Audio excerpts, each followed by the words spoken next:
Lisa Abado, Messanashin with Lupono Kamia, General Democracy and Yinai Badi Okta, Uso Montebari, General Badia, Tongo Ashes Democracy, Yero, Kalaji, now my ma, Yamananga Noe Pramas, Uzo Unijo, the Kenu, the Madame Mawemau, Yawa Donje Wim, Bomu on Sare, a Chingia Bogu Jimia, Usam, Titongere, Democracy and Yinai Puerto. Second, Puezigere Badi Pebare. She says, Yero Longalama, Damaro, Suyaga, Chakin like the bodies on democracy, Nangaye, Kinjin Bola Gevare, D. Kinjama, democracy, and Yenya Puejoha, Jamazodia, Chicano, democracy, Guarane, Senate Sure, the Hodiago, Toasting Ebi, the Hodiago, County for Bodre, Les Samache, the Monches, or the Chinichi Lansing, a Leneta Chaking Ebare. Eddie Tongo, she says, go, Yero Longalaye, Nalonda Kanzaje, Bet, Days Mu Longani, Bizuluji in Chinichi Lansing, a very good Lekan Nailome, Mode Usara, Tosenga, democracy, and Fuejo, Uzi Pega into the Gonza, the gave him, Kalashi Jaza, Pirense, Pisombi, Pirenya, Piatana, Pichie, democracy, Warane, Senate, Janet, Tisauye, Dandu Yidu Piranzu, Pedra Piranzu, Tisoyedre, Yeshima, Malem Shauna, Jendoyame, Kurido, Traya Muara, Lanzin Besura, Mamedo, Kayama Yungiraja, Di Muarane Lunganzingo, Bidu Lurujiga, Ladalo, the warm about Taukamu, Yale Umi, Maho Surago, Dilene, Yazu and Tamando, Historical Mission, and Lowdown, can you Tansam get up Shapare? A coup de Lanzin. Nani Dachema Dabame, Davime, and Nidaya sounded Lanjao now, Tize, Soyago, Yamananga Badidwe, Tenda Lenagai, Puezidwe, Pogure, Amiazujiba, Shout like Lajara Rigo, Miawatin in Dreaming Layalo, General Badie, Mengaye the mind down Jimudre, Wamia Goyu Wea Pijang Akulu, a Linden Dome, Pioja Luare. Yamalu Wezia, Tangua Chosen Kunagazabi, Anajin Senate, Mumu Oma, Need Time Chatan Lagayara, Naton to say Jenny T, Yazun to a Jovabe. Natonji Wezio Chegan Ubreya, Naton to say Yugo Buega, Mueto Bire, Yugo Kan, Soya Hale, Tinja Bi, Soya Dia, Modea. Dilo Soya says Auga, Lu Wezia, Siwaye Mabuazi. Mapumbio, Majebian, Luwezi, Pini Rajao, a gentila Bella Rajao, the Hoa Jalavare. A gentila would be a sound name, must be sound name the way, democracy, Tongawa, Pinanje, Michibu, General Padiga Kaiware. Chendezia, Tangi, Sugama, Tina in the Lu, democracy, Waras and legend of the lay. Gujendea, Tila Gondo, Luwezi Mother, Dina in the Lu, General Padiga, Kaima Yungivare. Tajam, Jamzodia, a Chimakaine, a Gentila Pepiare, Luwezi Muma, democracy, Matongan in Najao, Tilanzin, the Hotiago, Chaking, Kainsweg, Nia Jimpare. Taka, Eri Jamzodia, Chicano, democracy, Waran, and Senego, Toyama, Atema Bioga, Lesamache, the Mochi Lanzingo, Chaking, adjoining with Shimjabiazi, General Yamajiranzuha. Bang Chausejo, Pirinsigine, Nengazejo, Anashin, Mumu Alma, Nitain Lage Jayalu, Tigala Dema, Piranzu, and Lumio changing Pise, Lenegai, Leneme, Ure, Ureba Badi, Foezi, Asu, Lubogo, changing Pise, Ja, Abian Julum, Mige Jare, Abiji, Abingeri, Maji, Mangeri, Shige Jara, Ikama, Mamabe, and Yemboasiam Shibabu. Tilo Julum Migere, Gozi Shi, Ama Ayue, Ana Asarigo, Ama Data, Yanyo Pueni Java, Piranzu to Kulo, Saya, and Yemboamu Jie, a tote chite, Pirense Jigo, a Pita Nanjama, Movu, Mohodalo, Yeje Didan Jebian Kamare, Nenya Yegole, Pianle, Tisan Nanjama, Mobau. Tiloso Jebian Punjos. Wasi, Siwaye Boagule, Tisao Naima Mobdalo. Danu Yiru Piranzu, Chedure, Padre Piranzu, Democracy, Tamra Nanguro, အိမ်မက်တောင်မဲ့နိုင်မှာမဟုတ်တော့ဘူးလို့ကျွန်တော်တို့ပါတီကယုံကြည်ပါတယ်အညိုဒေတာလက်စားချေမယ်ဆိုတဲ့စိတ်မျိုးကိုခွာချပြီးအတိတ်အမှားအပြစ်တွေကိုအပြန်အလှန်သင်မုန်းချေသင်္ကန်းစာယူတဲ့လမ်းစဉ်နဲ့တမျိုးသားလုံးပြည်တော်စုလုံးပြန်လဲရင်ကြားစေရေးတည်မြဲရေးကိုအမှန်တကယ်အကောင့်ထဲဖော်နိုင်လိမ့်မယ်လို့အခိုင်အမာယုံကြည်လို့ပဲဖြစ်ပါတယ်ဒီတဲ့တိုးပြောရရင်အထက်မှာပြောခဲ့တဲ့ကျွန်တော်တို့ပါတီရဲ့မူဝါဒလုပ်ငန်းစဉ်တွေဟာမြန်မာမှာသာမကမြန်မာလိုပြည်တွင်းစစ်ပြည်ပခါတွေအနာရှင်စနစ်အမျိုးမျိုးတွေအောက်ကာလရှည်ဖြတ်သန်းခဲ့ရလို့စီးပွားရေးရောကိုချင်းသီလာပါချွတ်ချုံကြလာခဲ့ရတဲ့လူအဖွဲ့အစည်းတိုင်းအတွက်ပါငြိမ်းချမ်းရေးဒီမိုကရေစီရေးစီးပွားဖွံ့ဖြိုးတိုးတက်ရေးကိစ္စများအလုံးငါချခင်းကျင့်သုံးရာစံနမူနာပြမင်္ဂလာလမ်းစဉ်ဖြစ်ကြောင်းကျွန်တော်တို့ပါတီကယုံကြည်ပါတယ်။မဲဆန္ဒရှင်ပြည်သူလူထုကြီးကလည်းဒီအယူအမြင်နဲ့ယုံကြည်မှုကိုအခုလိုအလင်းတင်တော့လေးစားစွာဝေငှအပ်ပါတယ်။ဆက်လက်ပြီးဒီမိုကရေစီနဲ့ညီညာရေးပါတီ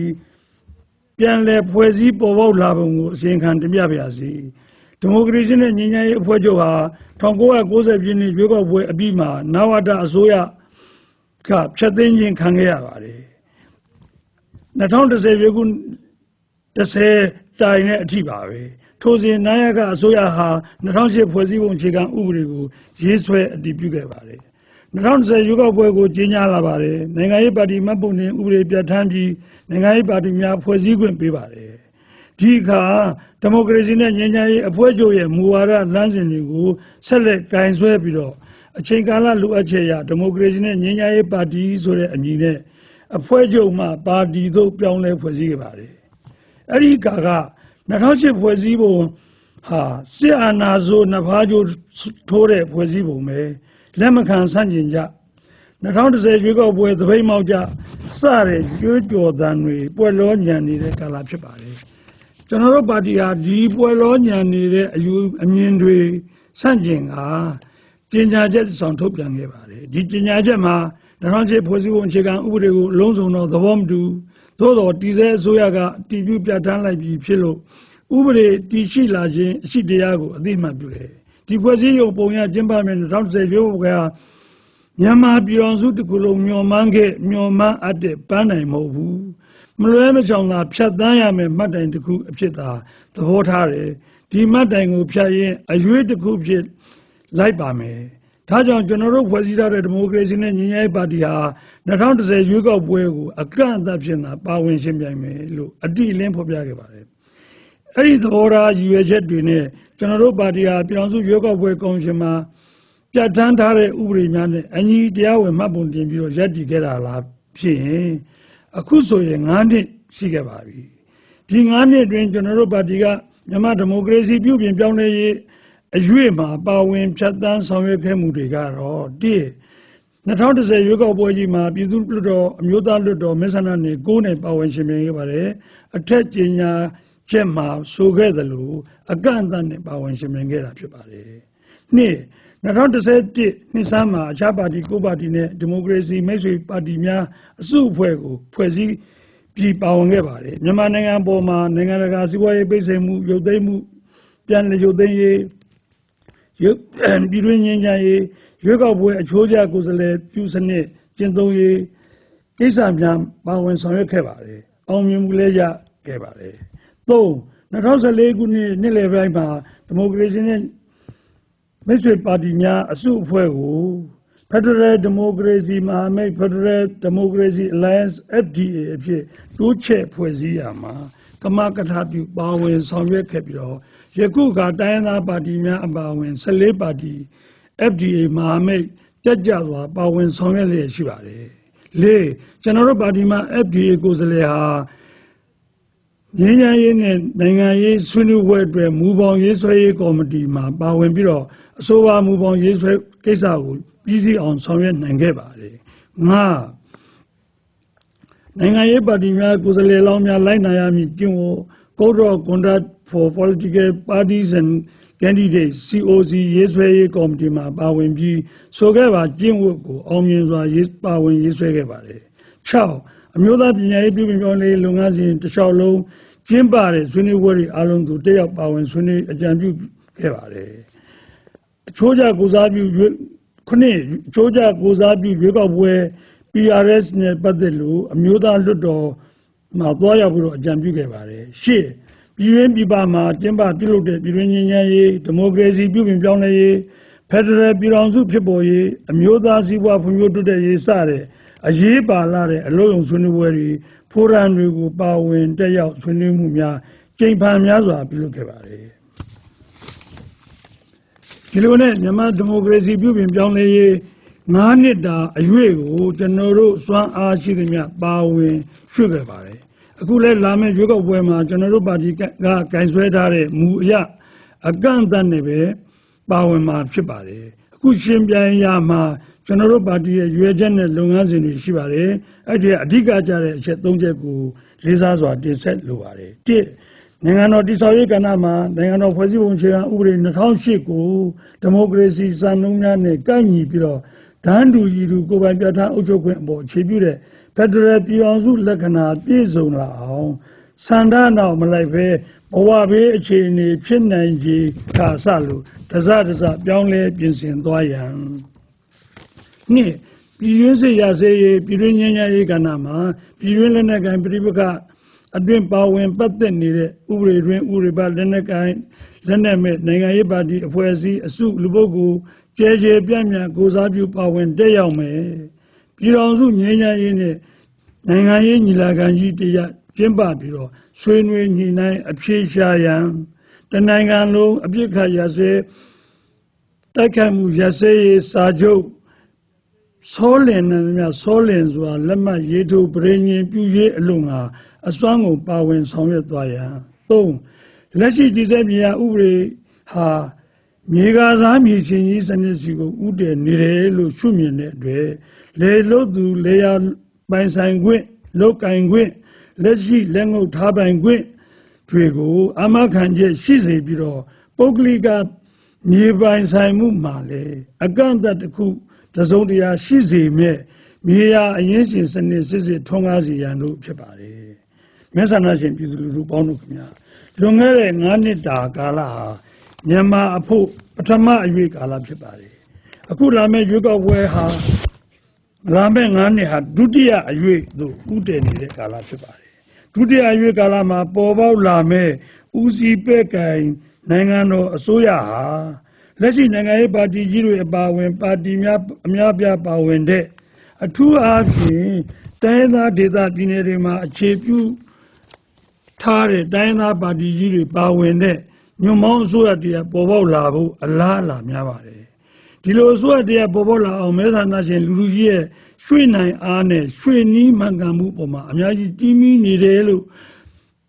ကျွန်တော်တို့ယုံကြည်ပါတယ်အခုခါလာမယ့်ရွေးကောက်ပွဲကြီးမဲဆန္ဒပေးရမှာလူကိုမကြည့်ပါနဲ့ပါတီကိုကြည့်ပါဆိုတဲ့ပါတီပဓာနာနီးလူကိုအဓိကထားကြည့်ပါဆိုတဲ့လူပဓာနာနီးရဲ့လို့ကြီးနီးနှစ်ပါးကွဲလွဲနေတာပေါ်ပေါက်နေတာကိုကျွန်တော်တို့တွေ့ပါတယ်ကျွန်တော်တို့ပါတီကတော့ပါတီကိုလည်းအသေးချာကြည့်ပါလူကိုလည်းသတိချကြည့်ရှုရွေးချယ်ပါလို့အလေးနဲ့အကြံပြုတိုက်တွန်းလိုပါတယ်ဒီအကြည့်နှစ်ပါးနဲ့ရှင်ထိုးပြီးရွေးချယ်ပါမှ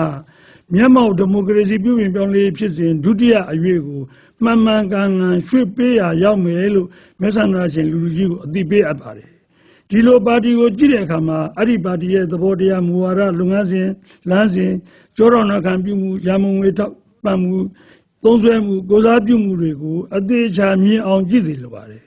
လူကိုကြည့်တဲ့အခါမှာတော့သီလသမာဓိပညာပြည့်စုံမှုဗျမစိုးတရားကျင့်ကြံမှုသို့မဟုတ်ပြည့်စုံမှုနိုင်ငံရေးအတွေ့အကြုံ